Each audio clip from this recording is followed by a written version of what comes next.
সুপ্রিয় দর্শক আসসালামু আলাইকুম। আমি আফরোজা খান চট্টগ্রাম থেকে বলছি। আফরোজা ব্লগে সবাইকে শুভেচ্ছা জানাচ্ছি। আশা করি সবাই ভালো আছেন এবং সুস্থ আছেন। আলহামদুলিল্লাহ আমি অনেক ভালো আছি। সকালবেলা ঘুম থেকে উঠে আমি নাস্তা বানিয়ে নিয়েছি। এখন এই তো মেয়ে রেডি হয়ে নাস্তা করে নিচ্ছে, স্কুলে চলে যাবে। তো এই তো কালকের সবজি ছিল, এটা গরম করে নিয়েছি আর চা বানিয়েছি।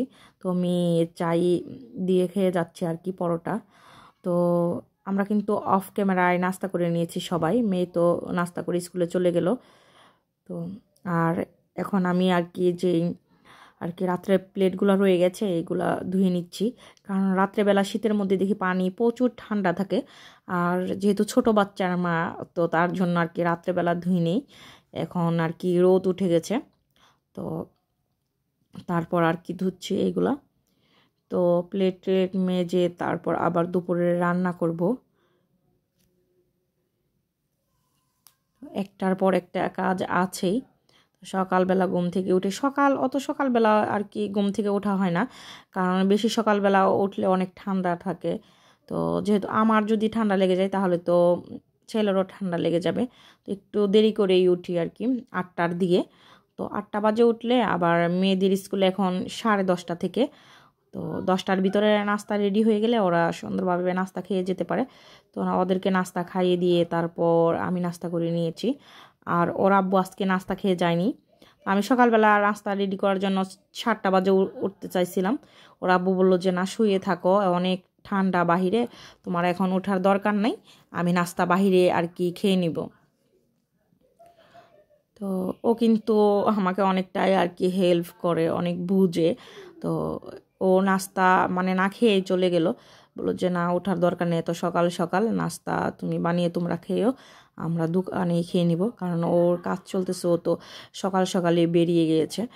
তো কাজ না থাকলে তখন আর কি বাসায় থাকে, তো তখন নাস্তা আর কি খেতে পারে। আর যখন কাজ চলে আর কি সকাল সকাল, তখন তো সকালবেলা বেরিয়ে যেতে হয়। ইদানিং একদমই সময় পাচ্ছে না। তো আমারও কিন্তু একটু কষ্ট হয়ে যাচ্ছে, কারণ মেয়েদেরও স্কুল খোলা, মেয়েরা স্কুলে চলে যাচ্ছে। আর ছেলেটা অসুস্থ, ও কোনোভাবে আমাকে কাজ করতে দিচ্ছে না। সারাদিন কুলের উপর উঠে বসে থাকবে, একদমও নামানো যাচ্ছে না। এই দুপুরে খাবার রান্না করতে করতে দেখা যায় যে মানে রান্না শেষ করে ফ্রেশ ফ্রেশ হয়ে ভাত খেতে খেতে দেখা যায় যে অনেক সময় আসরের আজানও দিয়ে ফেলে, মানে 4টার বাজে বা 3:30 বাজে, এরকম করে দুপুরের খাবারটা খেতে হয় আমাদেরকে। তো আজকে 2-3 দিন ওর আব্বু কিন্তু সকালে খাবার খাওয়ার জন্য আসতেছে না, মানে ব্যস্ত, আর অনেক দূরে কাজটা পড়েছে, তো তার জন্যই আর কি আসে না। দুপুরে খাবার জন্য হোটেলে খেয়ে ফেলে। তো কালকে একটা ফুলকপি আর কিছু বেগুন এনেছে। বেগুন ও আনেনি, আমরা ডাক্তারের কাছে গিয়েছি, তখন আসার সময় আমি বললাম যে বেগুন নেন, বেগুনগুলা নিয়ে নেন আর কি। তো বেগুন আনছে, ও দাঁড়িয়ে দাঁড়িয়ে লোকটাকে বললো যে বেগুনওয়ালাকে যে আপনি বেগুন দেন। তো এই লোকটা কী করছে, যত পোকা পোকা বেগুন আছে সবগুলো ওকে তুলে দিয়েছে। দেখতেছি প্রত্যেকটা বেগুনই পোকা, আল্লাহ জানে ভিতরে কি পরে। ওই তো দেখেন প্রত্যেকটা বেগুনই আর কি ফোটা ফোটা। তো কাটার পর দেখতেছে যে হ্যাঁ আছে, পোকা আছে, কিন্তু অতটা বেশি না, একটা জায়গাতেই, শুধু একটা জায়গাতেই। তো এটা কেটে ফেলে দিয়ে তারপর কেটে নিব আর কি। তো আজকে বেগুন দিয়ে পাঙ্গাস মাছ ভুনা করব। তো এটা আমার মায়ের হাতের রেসিপি, আর এটা আমার খুবই পছন্দের একটা খাবার। তো এটা এরকম করে রান্না করলে কিন্তু খুবই ভালো লাগে, মাংসর চাইতেও এই খাবারটা বেশি ভালো লাগে যদি ঠিকঠাকভাবে রান্না করা যায়। তো এই তো আমি ছোট ছোট করে বেগুনটাকে কেটে নিচ্ছি। সব কিছু কেটে কুটে নিয়ে তারপর গ্যাসের মধ্যেই রান্না করব। আজকে মাটির চুলাতে যাব না, কারণ দেরি হয়ে গেছে। সব কিছু গুছিয়ে নিয়ে তারপর আর কি রান্না করব। তো আর কি রান্না করে দেখা যাক। তো আগে বেগুনটাকে রান্না করে নিচ্ছি, তারপর অন্য কিছু রান্না করব। কি কারণে, একটা তো মাছ বা মাংস কিছু করতে হবে। তো যেহেতু পাঙ্গাস মাছ দিয়ে রান্না করব, তো পাঙ্গাস মাছ তো আগেরই ফ্রিজে ছিল, আগে তো আনা হয়েছিল, বড় একটা পাঙ্গাস মাছ দেখেছেন ভিডিওতে। তো ওই পাঙ্গাস মাছটাকে কিন্তু আমি ফ্রিজ থেকে বের করে ভিজিয়ে রেখেছিলাম। তো সবজি কাটা হয়ে গেছে, এখন আমি মাছটাকে ভেজে নিচ্ছি। তো আমি কিন্তু আমার ছেলেকে কুলে নিয়ে মাছটাকে উল্টাচ্ছি, আর আমার খুবই ভয় লাগতেছিল, কারণ পাঙ্গাস মাছের তেল থাকে আর ফুটে মানে ছিটকে তেলটা গায়ের উপর চলে আসে। তো ওকে নামিয়ে দিয়ে তারপর আর কি আমি মাছটাকে ভালোভাবে উল্টিয়ে নিলাম। তো তেলের মধ্যে প্রথমে আমি জিরা ফোড়ন দিয়ে দিয়েছি। তো জিরাটার খুব সুন্দর একটা গ্রান এসেছে যখন, তখন আমি এর মধ্যে পেঁয়াজ কুচি আর কাঁচামরিচ ফালি দিয়ে দিলাম। তো পেঁয়াজটাকে একটু মোটা মোটা করে কেটে নিয়েছি। এই বেগুনের রেসিপিটা ফুলি আপনাদের দেখিয়ে দিচ্ছি যে কিভাবে এই মজার বেগুনটা আমি মানে বেগুন ভাজাটা করি। ভাজা না, এটাকে ভুনার মতোই বলে আর কি। তো জিরাটা খেয়াল রাখতে হবে যেন পুড়ে না যায়, তাহলে পুড়ে গেলে কিন্তু আর ভালো লাগবে না খেতে। তো এই তো আমি এখানে স্বাদ মতো লবণ, হলুদ গুঁড়া আর ধনিয়া গুঁড়া দিয়ে তেলের মধ্যে একটু ভেজে নিব, চুলার আঁচটাকে কমিয়ে রেখে। তো এখানে কিন্তু আমি কষানোর জন্য কোনো পানি দিব না। তো আমি আবার কাঁচামরিচ দিয়েছি, এখানে একটু গুঁড়া মরিচও দিয়ে দিলাম। দিয়ে অল্প আছে এই পেঁয়াজের সাথে আমি মশলাটাকে 2-3 মিনিট এই 1 মিনিটের মতো আর কি ভেজে নিচ্ছি। বেশি ভাজলে কিন্তু আবার মশলাটা পুড়ে যাবে। তো এই তো একটু ভেজে নেওয়া হয়ে গেছে। এখন আমি কেটে রাখা বেগুনটা দিয়ে দিব। বেগুনটাকে কিন্তু আমি ধুয়ে নিয়েছি। এইটাকে কিন্তু আমরা কোনো পানি দিব না সেদ্ধ হওয়ার জন্য, শুধু মশলার সাথে মিক্স করে ঢাকনা দিয়ে ঢেকে আমরা বেগুনটাকে সেদ্ধ করে নিব। তো এই তো আমি মশলার সাথে মিশিয়ে ঢাকনা দিয়ে ঢেকে তারপর আর কি সেদ্ধ করে নিচ্ছি। একটু পর পর নেড়ে দিচ্ছি, তা না হলে কিন্তু নিচে লেগে যেতে পারে। তো বেগুনটা কিন্তু সেদ্ধ হয়ে গেছে আর অনেকটাই ভাজা ভাজা হয়ে গেছে। এখন এর মধ্যে আমি 1 চা চামচ জিরা গুঁড়া দিয়ে দিলাম।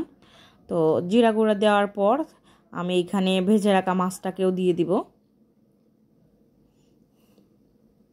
তো জিরা গুঁড়া দেওয়ার পর একটু মিক্স করে নিলাম, কারণ মাছ দেওয়ার পর আমি কিন্তু মাছটা আস্ত দিব না, মানে ভেঙে ভেঙেই দিব। আর এইটা রান্না করার সময় মাছটাকে ভেঙে ভেঙে দিলে আর কি বেগুনের সাথে যখন মিক্সড হয়ে যায়, তো ওইটাই বেশি ভালো লাগে। মানে আস্ত মাছ যদি দিয়ে রান্না করি তাহলে কিন্তু অত বেশি ভালো লাগবে না। তো আমি ভেঙে ভেঙেই দিব কিছু মাছ, সবগুলো মাছ দিব না, 2-3 পিস রাখবো বাচ্চাদের জন্য, কারণ ওরা ভাজা মাছটা খেতে চায়। তো পাঙ্গাস মাছের যে পেটির পিসটা মানে পেটের দিকের পিসটা আছে ওইটাই বেশি দিলাম, ওইটা দিয়ে করলেই বেশি ভালো লাগে, তেল তেল খুবই ভালো লাগে খেতে। তো মাছগুলো কিন্তু আমি ভেঙে দিচ্ছি। এই তো ভেঙে সুন্দর মতো মানে বেগুনের সাথে মিক্স করে নিব। তো এই তো আমার বেগুনের তরকারিটা হয়ে গেছে, খুবই অল্প মশলা দিয়ে আর খুবই মজাদার খাবারটা। তো আমরা দুপুরে আর কি খাবার দাবার খেয়ে আমরা এই তো 3টার দিকে আবার ডাক্তারের কাছে চলে এসেছি। ডাক্তারের কাছে না, এখানে ওয়েল কেয়ার আর কি বাটিয়ারিতে ছেলের এক্সরে দিয়েছে, তারপর রক্ত পরীক্ষা দিয়েছে, ওইটা করানোর জন্য এসেছি। তো আমি, ওর আব্বু আবার মেয়েও এসেছে। আমরা ডাক্তার দেখিয়ে বাসায় চলে এসেছি। এখন আমি চট্টগ্রামের যে জনপ্রিয় একটি খাবার বিনি ভাত, তো ওইটাই রান্না করব। তো আমি প্রথমে হাঁড়িতে অনেকটা পরিমাণ পানি দিয়ে দিয়েছিলাম। তো পানিটা যখন ফুটে উঠেছে তখন আর কি উপরে একটা এই যত যে মানে হাতাটা হয় ওইটা আমি দিয়ে বসে দিয়েছি। তো এই ঝাঁঝরটার উপরে দিয়ে মানে বিনি চোলটা দিয়ে আমি ঢাকনা দিয়ে ঢেকে ভাতটা রান্না করে নিব। মানে ভাপের মধ্যে এই চালটা সেদ্ধ হয়ে যাবে আর কি, ভাত হয়ে যাবে। তো এই চালটাকে কিন্তু আমি 3-4 ঘন্টা আগে ভিজিয়ে রেখেছিলাম, ভিজিয়ে তারপর ধুয়ে নিয়ে তারপর এই তো গরম পানির উপরে বসিয়ে রেখেছিলাম। এই তো ভাতটা কিন্তু আমার রান্না হয়ে গেছে, আমার 30 থেকে 35 মিনিট সময় লেগেছে ভাতটা সম্পূর্ণ ফুটতে।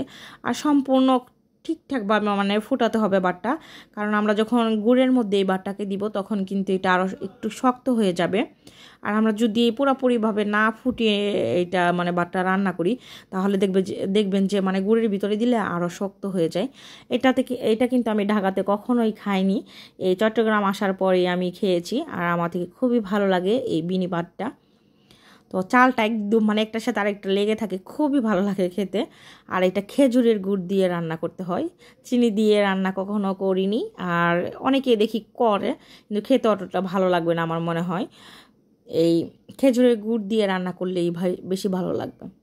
তো তো আমি প্রথমে তেজপাতা, দারচিনি, এলাচ দিয়ে দিয়েছি চুলাতে, মানে প্যানের মধ্যে। তারপর পরিমাণ মতো গুড় আর কিছু নারিকেল কোরানো দিয়ে দিলাম, ফ্রেশ নারিকেল কোরানো। তো দিয়ে খুবই অল্প পরিমাণে একটু পানি দিয়ে, মানে গুড়টা যেন গলে ঝোল ঝোল হয়ে যায়, তার জন্য আর কি পানিটা দিলাম। তো এই তো চুলার আঁচটাকে কমিয়ে রেখে আমি আর কি গুড়টাকে গলিয়ে নিব। আর এখানে আমি স্বাদ মতো লবণ অ্যাড করে দিলাম, কারণ লবণ না দিলে কিন্তু খেতে ভালো লাগবে না। তো এই তো গুড়টা পুরোপুরিভাবে গলে গিয়েছে। এখন আমি যে ভাতটাকে রান্না করেছিলাম ভাপে দিয়ে, ওইটা পুরোটাই দিয়ে দিব। তো অনেক কিন্তু এটা দুধ দিয়ে, মানে গুঁড়ার দুধ দিয়ে এইভাবে রান্না করে। তো আমি ওই রকম করে করিনি, আমি শুধু গুড় দিয়েই করলাম, কারণ আমার গুড় দিয়ে করলেই মানে খেতে বেশি ভালো লাগে। কারণ যেহেতু এটা খুবই ভালো একটা গুড় ছিল, খেজুরের 1 নাম্বার যে গুড়টা, পাটালি গুড়, তো ওইটা দিয়ে রান্না করেছি। তো ওইটাই দিয়ে বেশি ভালো লাগতেছিল খেতে।